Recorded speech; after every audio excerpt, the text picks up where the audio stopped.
আসসালামু আলাইকুম। আমরা একটু আগেও একটি লাইভ করেছি,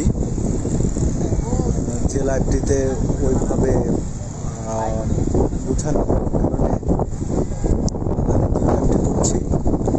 আমি আছি এখন কক্সবাজারের লাবণী পয়েন্টে। আকাশের অবস্থাটা দেখুন কতটা অন্ধকার, সিগন্যাল চলছে। আমরা একটু আগে যে লাইভটি করেছি সেই লাইভটিতে আমরা দেখানোর চেষ্টা করেছি যে কক্সবাজারের বর্তমান কন্ডিশন খুবই খারাপ। আর ওই লাইভটাতে ঠিকমতো না বোঝা যাওয়ার কারণে আমরা দ্বিতীয় লাইভটি করছি। আজকে একটি দুঃসংবাদ, খুবই বড় রকমের দুঃসংবাদ। আজকে কক্সবাজারের হিমছড়ি পয়েন্টে চট্টগ্রাম বিশ্ববিদ্যালয়ের 3 জন শিক্ষার্থীর নিখোঁজ হয়েছে।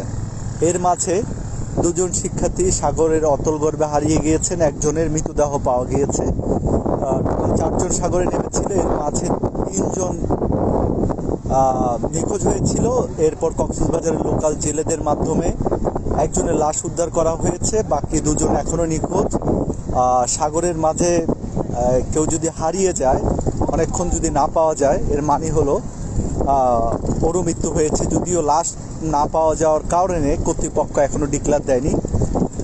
শুধু আজকের দিনে এই কক্সবাজারে 3 জন মানুষের মৃত্যু হয়েছে ধরে নিতে পারি আমরা, যেহেতু হারিয়ে গিয়েছে সাগরের অতল গর্ভে 2 জন, আর একজনের মৃতদেহ উদ্ধার হয়েছে, এবং 3 জনই মেধাবী ছাত্র, চট্টগ্রাম বিশ্ববিদ্যালয়ের 3 জন শিক্ষার্থী। এর কিছুদিন আগেও কক্সবাজারের নাজিরা পয়েন্টে একজন জেলে সাগরের অতল গর্ভে হারিয়ে গিয়েছেন।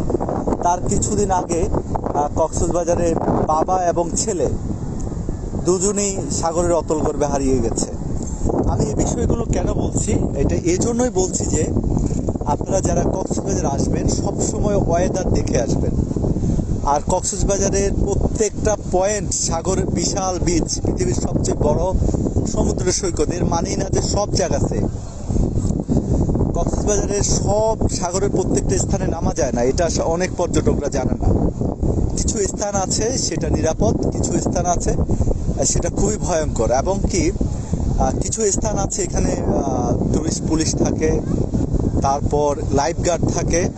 ওইসব স্থানগুলো দেখে নামতে হয়। আর কক্সবাজার আসার আগে সাধারণত কিছু মানুষ আছে যারা হুমড়ি খেয়ে পড়ে যখন কোনো বন্ধ পায়, অথবা শুক্রবার শনিবার পরে ওরা কক্সবাজার চলে আসে, কিন্তু ওয়েদারের খোঁজ খবর নেয় না। আপনারা দেখুন আকাশের কি অবস্থা। আর এই দুর্যোগপূর্ণ এনভায়রনমেন্টে যখন সাগরে নামবেন, আপনি ধরে নিতে পারেন আপনার বিপদ অত্যন্ত সন্নিকটে।